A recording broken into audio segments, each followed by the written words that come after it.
que se sienten, por favor. Y que abran sus copias de la palabra del Señor en Hechos, capítulo 28. Vamos a leer de los versículos 17 al 29. Estamos a punto de terminar el libro de Hechos. El próximo domingo, si el Señor lo permite, estaremos terminando. Hechos 28, del 17 al 29. Leamos la palabra del Señor.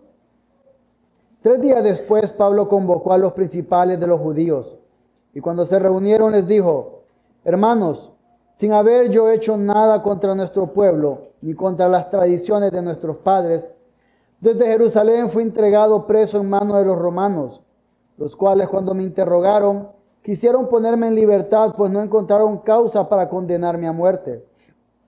Pero cuando los judíos se opusieron, me vi obligado a apelar a César, pero no porque tuviera acusación alguna contra mi pueblo. Por tanto, por esta razón he pedido verlos y hablar con ustedes, porque por causa de la esperanza de Israel llevo esta cadena. Y ellos le dijeron: nosotros no hemos recibido cartas de Judea sobre ti, ni ha venido aquí ninguno de los hermanos que haya informado o hablado algo malo acerca de ti. Pero deseamos oír por ti mismo lo que enseñas, porque lo que sabemos de esta secta es que en todas partes se habla contra ella. Y habiéndole fijado un día, vinieron en gran número a donde él se alojaba. Desde la mañana hasta la tarde les explicaba, testificando fielmente sobre el reino de Dios, procurando persuadirlos acerca de Jesús, tanto por la ley de Moisés como por los profetas. Algunos eran persuadidos con lo que se decía, pero otros no creían. Al no estar de acuerdo entre sí, comenzaron a marcharse después de que Pablo dijo una última palabra. Bien habló el Espíritu Santo a sus padres por medio de Isaías el profeta, diciendo: ve a este pueblo y di, al oír oirán y no entenderán, y viendo verán y no percibirán, porque el corazón de este pueblo se ha vuelto insensible, y con dificultad oyen con sus oídos, y sus ojos han cerrado. De otro modo verían con los ojos y oirían con los oídos, y entenderían con el corazón, y se convertirían y yo los sanaría. Sepan, por tanto, que esta salvación de Dios ha sido enviada a los gentiles. Ellos sí oirán. Cuando hubo dicho esto, los judíos se fueron, teniendo gran discusión entre sí. Padre Celestial, pedimos que puedas guiar nuestros corazones, nuestros oídos, todo lo que somos, para ponernos bajo la autoridad de tu palabra. Que esta palabra, Señor, traiga un fruto de alabanza a tu nombre en cada uno de nosotros. Señor, guía mis palabras, guía todo lo que soy, y que no tenga ningún objetivo egoísta, sino mostrar a Cristo. En el nombre de Jesús. Amén. Creo que a todos nos ha pasado en algún momento de la vida ir caminando por algún lugar y llegar en ese camino a un momento donde la calle se divide en dos, derecha o izquierda, y que hay que tomar una decisión. Y esa decisión es sumamente importante. Por ejemplo, yo recuerdo conduciendo con mi esposa en un lugar que no conocía e ir con Google Maps. Y Google Maps decir, gire a la derecha. Pero Google Maps no me dijo que había puentes uno sobre otro. ¿Y cuál es la derecha? ¿Es este puente o qué? E hice una cosa loca y alguien pasó y le mandó saludos a mi mamá cuando pasó al lado de nosotros y nos perdimos. Google Maps tuvo que recalcular la ruta. Hoy lo que vamos a ver es que Pablo llega un momento donde confronta y presenta el Evangelio y dice, hay dos decisiones con una consecuencia eterna, creer o no creer en el Evangelio. El primer punto que vamos a ver es el Evangelio de la esperanza. El Evangelio de la esperanza. Vemos a Pablo que llega 3 días después de que llegó a Roma. ¿Qué hace él? Va a buscar a los líderes judíos. ¿Por qué va a buscarlos? Porque él dice, quizás ha llegado noticia a este lugar acerca de lo que es el Evangelio, acerca de lo que estoy haciendo, acerca de las iglesias. Y quizás esa información es errónea, quizás son malentendidos, quizás no es como deben de entenderlos. Entonces él va tratando de aclarar estos malos entendidos, a explicar a estos líderes judíos, a hablar con ellos. Y esto es algo importante que veamos, porque nosotros también deberíamos de considerar que muchas veces somos llamados a aclarar malentendidos del Evangelio que las personas tienen a nuestro alrededor. Es importante que nosotros estemos listos para aclarar esas cosas que la gente cree que es el Evangelio, pero que no lo es. Y va desde un espectro, una amplitud bien grande, desde los que creen que están declarando cosas y que es correcto, hasta aquellos que odian el Evangelio por suposiciones que les han dicho. Por ejemplo, ¿cuántos de ustedes no conocen a personas que dicen, el Evangelio es aburrido porque quita la libertad de las personas, por eso no voy a la iglesia? Pero ese es un argumento un poco sin sentido, porque la realidad del ser humano es que somos esclavos.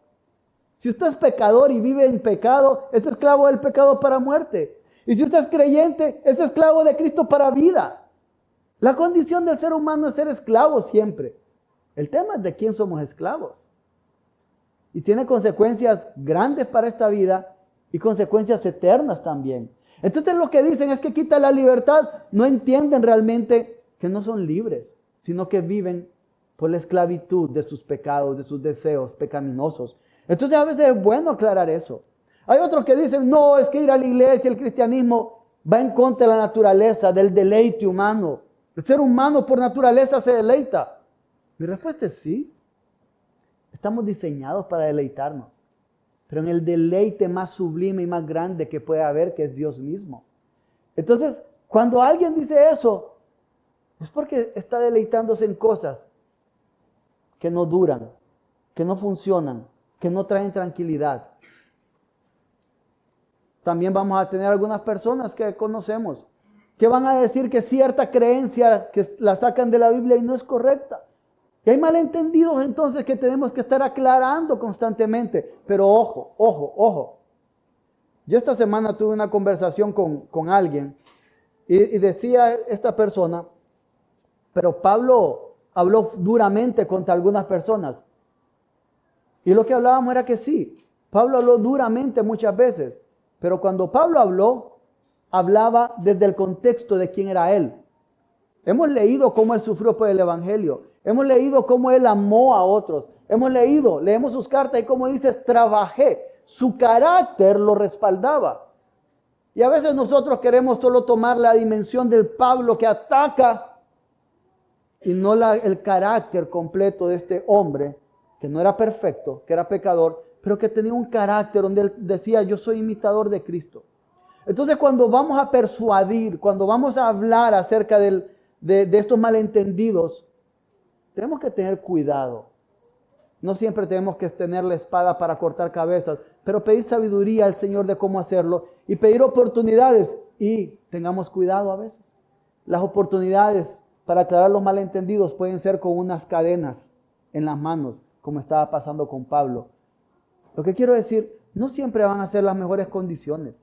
A veces no creamos que tiene que ser todo bonito para hablar acerca de estos malentendidos. A veces van a ser circunstancias complicadas, cuando estemos pasando un dolor, cuando estemos luchando con cosas en nuestro cuerpo, cuando otros estén atacándonos, como estaba sucediendo con este hombre.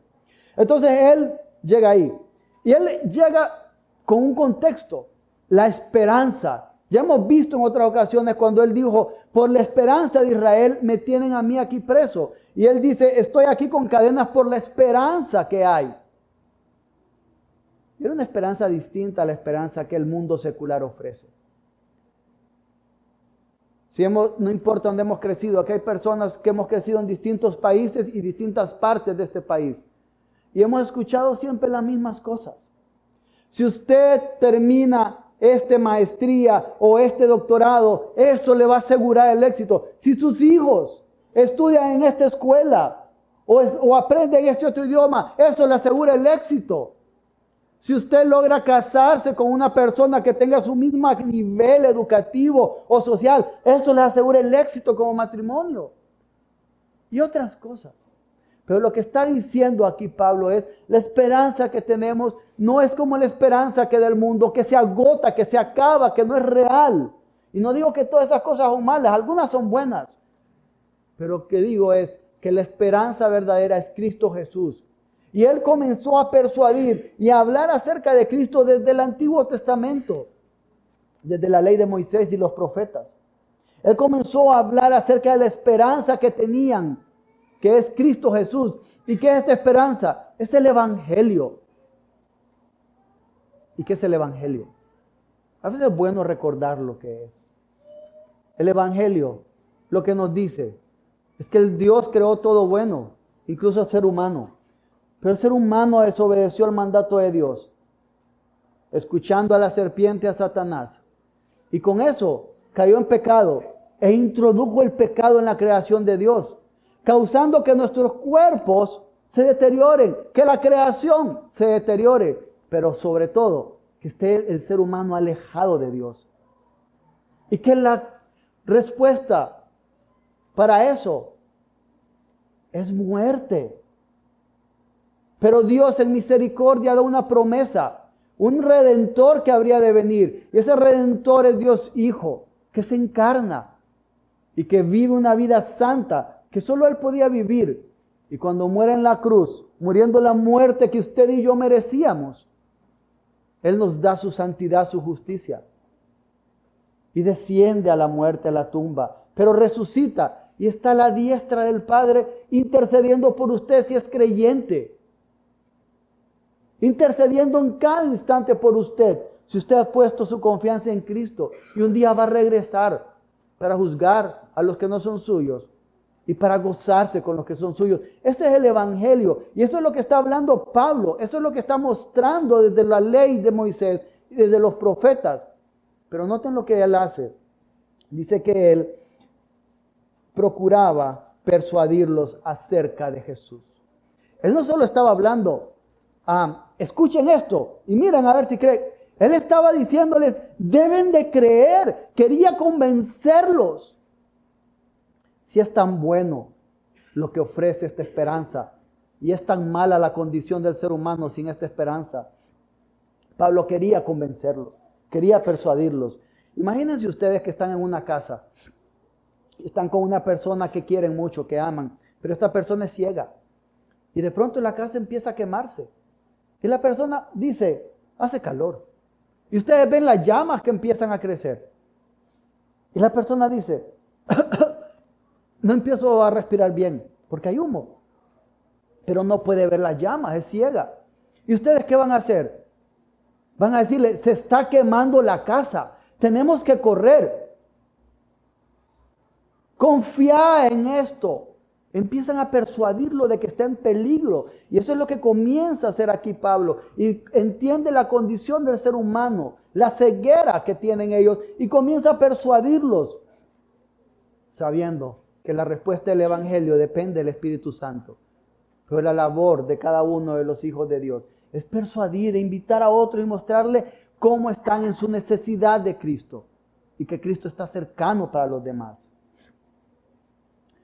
Durante el ensayo de la prédica, ustedes saben que tenemos ensayo durante la semana, Adán me hizo pensar, me recordó más que recordar, me enseñó una frase que yo no conocía, de Jim Elliot, este hombre que murió en Ecuador evangelizando unas tribus y que dentro de su diario, él escribió y pidió, Señor, permíteme ser una bifurcación en el camino de los hombres.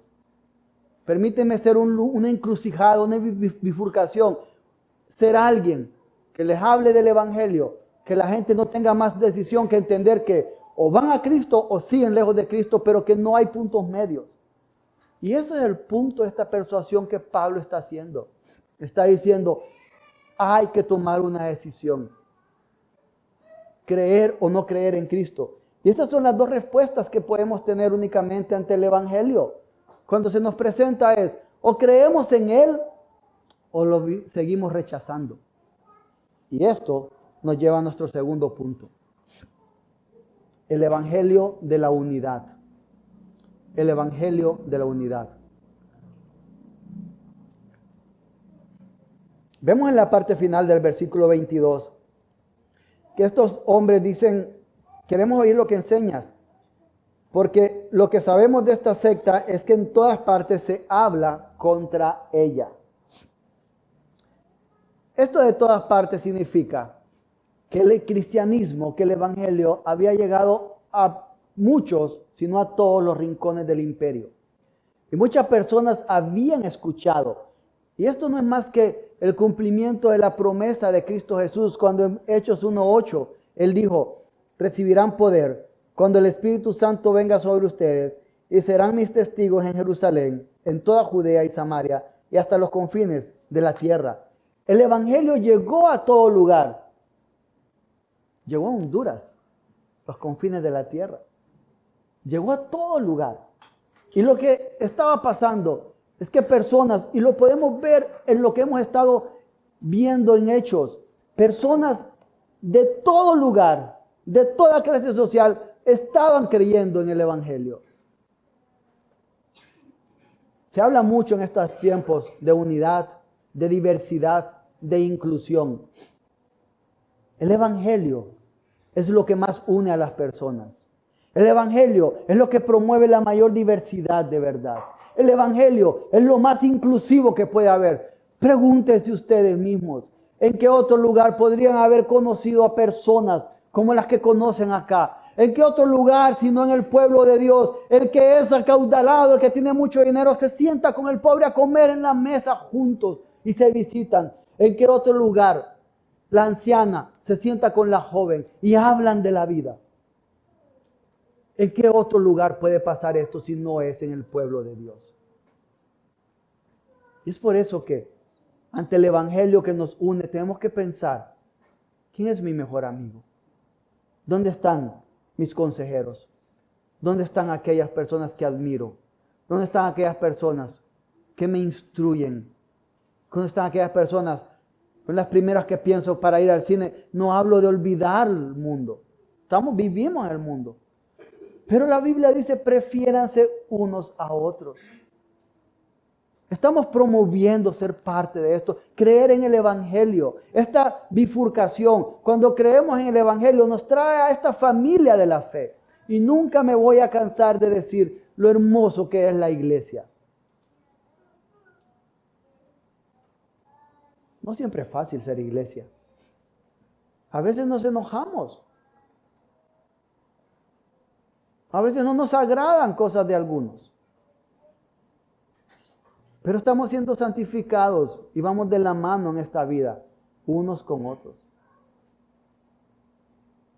Pero también esto nos lleva a la otra decisión y es nuestro tercer punto.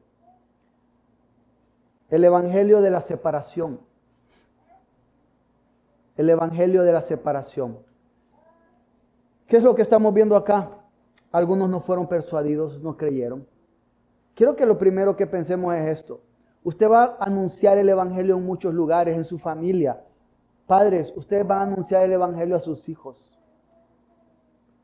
Y quizás algunos de ellos lo rechacen. No es culpa suya. Yo conozco a alguien, un padre, que pasa con mucho dolor en su corazón porque cree que no pudo enseñar el evangelio a sus hijos. Y por eso algunos de ellos no están viviendo conforme el Señor. Y he tenido que decirle muchas veces que no depende de él. A veces nosotros vamos a anunciar y dentro de las personas a quienes anunciamos vamos a encontrar rechazos. Tengamos paz. Hagamos lo que nos toca hacer. Confiemos en la obra del Espíritu Santo. Y cuando alguien que amamos mucho no sigue al Señor, no es nuestra culpa. Y cuando están estos aquí que rechazan el evangelio, que se van por completo, ¿cuál es el motivo? Versículo 27. Porque el corazón de este pueblo se ha vuelto insensible y con dificultad oyen con sus oídos. Tienen un corazón endurecido. Lo que les está diciendo Pablo es recordando algo que no es nuevo. El corazón insensible, duro, no es algo nuevo. Va de una generación a otra. Esto fue palabras que Isaías había dicho y que Pablo dice, esto sigue vigente. Y esto sigue vigente hoy. Puede ser que usted esté escuchando acá y tenga su corazón endurecido y tenga muchas razones adecuadas o correctas según usted para rechazar el evangelio. Hay quienes dicen, no tengo tiempo.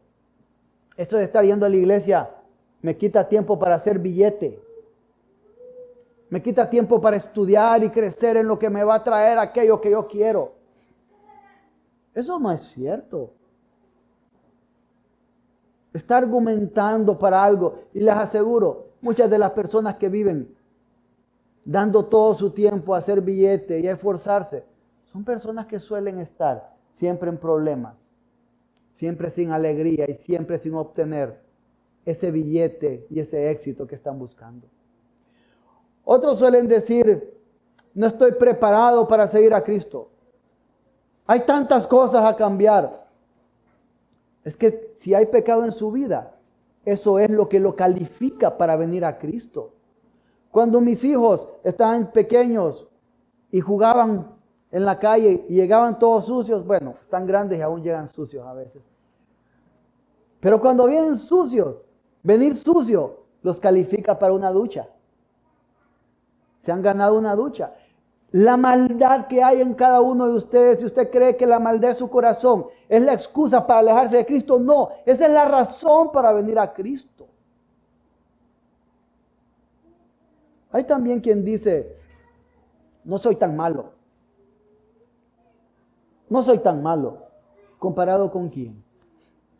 Cuando decimos no soy tan malo, siempre buscamos a alguien que sabemos que vive de una forma que socialmente se va a rechazar. Entonces, comparado con esta persona, soy mejor. Pero eso es jugar. Nosotros tenemos que compararnos con Dios, con Cristo Jesús. Y cuando nos comparamos con Él, como dice el profeta Isaías, incluso nuestras mejores obras son como un trapo sucio, asqueroso delante de Él. Y nos damos cuenta, sí, soy malo. Entonces no crea que cosas buenas que hace lo califican o le permiten decir, puedo esperar, no voy a ir al Señor aún. Hay otros que dicen, y tal vez son un poco más honestos, no quiero dejar la amante que tengo. No quiero dejar este negocio ilícito, ilegal, que me permite tener ingresos. Pero eso tampoco es excusa porque el Señor ha prometido sostener a los suyos. Y el Señor ha prometido que esas cosas que dejemos no nos van a doler, sino que ese pecado que se quita de nuestro camino es una bendición del Señor.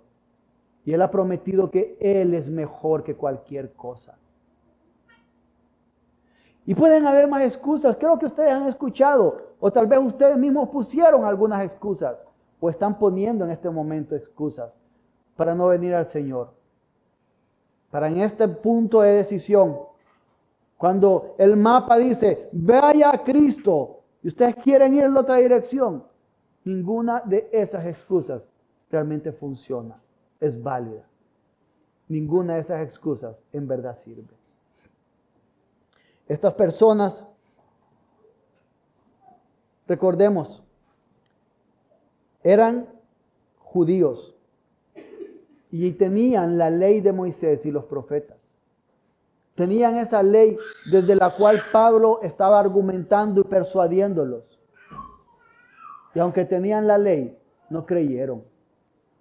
Niños, jóvenes, si usted ha crecido en la iglesia y creen que porque con sus papás han leído toda la Biblia, que porque se aprendieron el catecismo, que porque fueron bautizados, si creen que con eso basta y no necesitan reconocer su necesidad personal de Cristo, están en la ruta equivocada. Niños, necesitan de Cristo. Lo necesitan tanto como sus papás, como sus abuelos. Lo necesitan de la misma manera. Niños, vengan a Cristo. Vengan a Cristo. Que la fe de sus papás es la de ellos, pero que ustedes tengan la fe en Cristo. Estos hombres se fueron. Y Pablo les dijo, bueno, la salvación de Dios ha sido enviada a los gentiles. Ellos sí oirán. Y aquí estamos nosotros, habiendo conocido al Señor por misericordia. Hermano, hermana, Si usted ha creído en el Señor, alégrese, gócese. Y este evangelio que hemos estado escuchando, repítaselo cada día. Si tiene 40 años en el Señor, si cada uno de esos 40 años ha leído la Biblia de Génesis y Apocalipsis, siga repitiéndose el evangelio a su corazón cada día.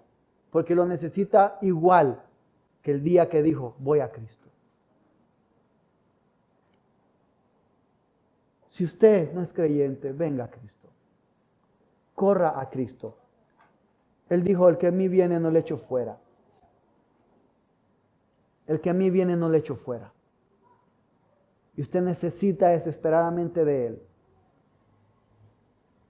Es probable que como yo hice en esa ocasión que iba de viaje y tomé la ruta equivocada en el mapa y el mapa recalibró, es probable que usted en este momento de su vida haya tomado la ruta equivocada y piense que ya no hay punto de retorno. La misericordia del Señor lo puede alcanzar ahí. Si ha tomado malas decisiones en su vida, sepa que aún puede venir al Señor. Oremos. Padre Celestial, Señor, hoy nos enfrentamos a la verdad del Evangelio, que solo hay dos rutas a seguir en esta vida. Gracias, porque nos has permitido en tu misericordia tomar la ruta de la vida. Pero también sabemos que hay unos que van por el camino de la condenación. Concédeles, oh Dios, concédeles que vengan a Cristo. Concédeles el don de la fe. Concédeles arrepentimiento y que recuerden que sin importar lo asqueroso de sus pecados, Cristo siempre está cercano para ellos.